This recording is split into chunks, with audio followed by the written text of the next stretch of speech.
What's good, everybody? Welcome back to Timeless Travelers Tutorials, and in today's video we're going to be going over the auto dropper. Now the name is very self-explanatory. The auto dropper will automatically drop whatever items are inside, and it'll output it in whatever direction you put in whatever container or space that you have it facing into. We'll go over the mechanics of how it works near the end. There are timestamps down below in the description if you want to skip to that part as well. But here's one example of how the auto dropper works. We can use it to dispose of our trash.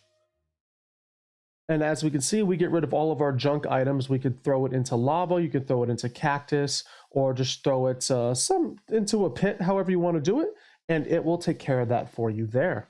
Another example of the auto dropper is that it can deliver items from point A to point B. In this example, we are using a bubble elevator. So if we let it run, and as you can see, it will send items through the water streams.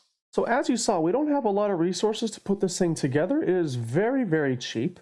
We have 6 pieces of redstone dust, 2 repeaters, 1 comparator, and 1 dropper. So let's go ahead and put this together now. So you want to get out your dropper like so. And you want to get out the comparator, then your repeater.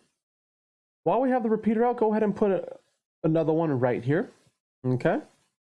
And then bring this redstone around until it connects into the comparator. This is going to create a comparator clock. And then connect your redstone into this repeater so the clock will activate your dropper. Now, as an option, you can put a lever on and keep it powered if you want to control when the auto dropper actually goes on. Of course, it will automatically dispense if you have items inside. So if we get rid of that lever, we can see that it is going to go until all the items are out of the dropper. However, if you want to kind of add a little more control to that flow, you can slap a lever on there and keep it in its on state. So let's discuss how the auto dropper works. To understand how it works, you want to understand the basic concept of the comparator clock. Okay, so the way a comparator works at its base is that it can pull a signal from a container or a powered block. In this case, we're using a container. And the moment an item is inside that container, the comparator will pull a signal that is where the signal strength is relative to the quantity of items inside the entire dropper. So we have 1 item in 1 slot, it outputs a signal strength of 1. If we start putting in stacks of items and filling up the space, the signal strength gets stronger. So keeping that in mind, we're going to use that mechanic to power the dropper. But we want to have it to where when this gets powered, the signal will eventually continuously power the dropper whenever an item is in here so we can, shoot out items. So what we do, because the signal strength isn't strong enough with just 1 item, if you were just somehow, transferring 1 item or a few items every minute, the signal strength will never be strong enough to eventually bring it around into the dropper. So that's why we have the repeater here, which is going to output the signal at max strength. If we were to lay this out 15 blocks, then you would see that we have it repeats the signal at max strength and outputs a signal of 15. Because it extends the length of the current, we can bring this around. I'm going to break that real quick. We can bring this current around to the comparator. Now we want to do that because it will create the comparator clock. The way a comparator clock works is that it will take the signal from whatever is in the dispenser. So it outputs that signal strength of 1. It gets repeated, and then it goes back into the comparator as the side input. So comparators are a little difficult to understand at first, so I'll try not to sound too complicated with how it works. But essentially, it's comparing the signal strength of 1 and the signal strength of 15, 14, 13, and 12.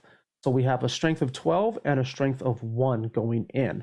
When it's in this current mode, it will compare those two, and because the side input is stronger, in that moment that it gets powered, it will actually deactivate the comparator, which deactivates the entire signal. Now it flashes back on because we still have an item inside the dispenser. So it will constantly repeat that process of oh, there's an item in here, let me output a signal, let me magnify that signal. Oh, I'm being powered, let me turn off real quick. And it just repeats that process. Therefore, we have the comparator clock.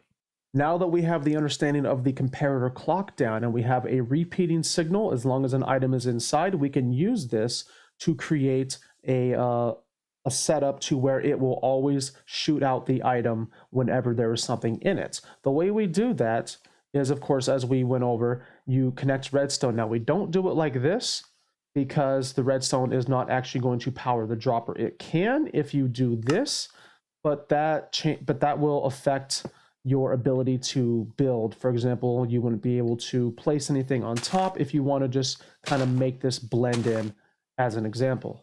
So to make things a little less sloppy, we simply just add that repeater here to do that. And then once you connect the repeater into the dropper, then the whole circuit is complete. The comparator clock works. And then once it is down to its final item, it will simply turn itself off. And that's going to be it today for Timeless Travelers Tutorials. Thank you all again so much for watching. If you enjoyed this video and you want to see more content like this, don't forget to leave a like on this video and subscribe to my channel and slap that notification bell so you can stay up to date on all future content. So until next time, you all take care, have a great day, and I will see you in the next video.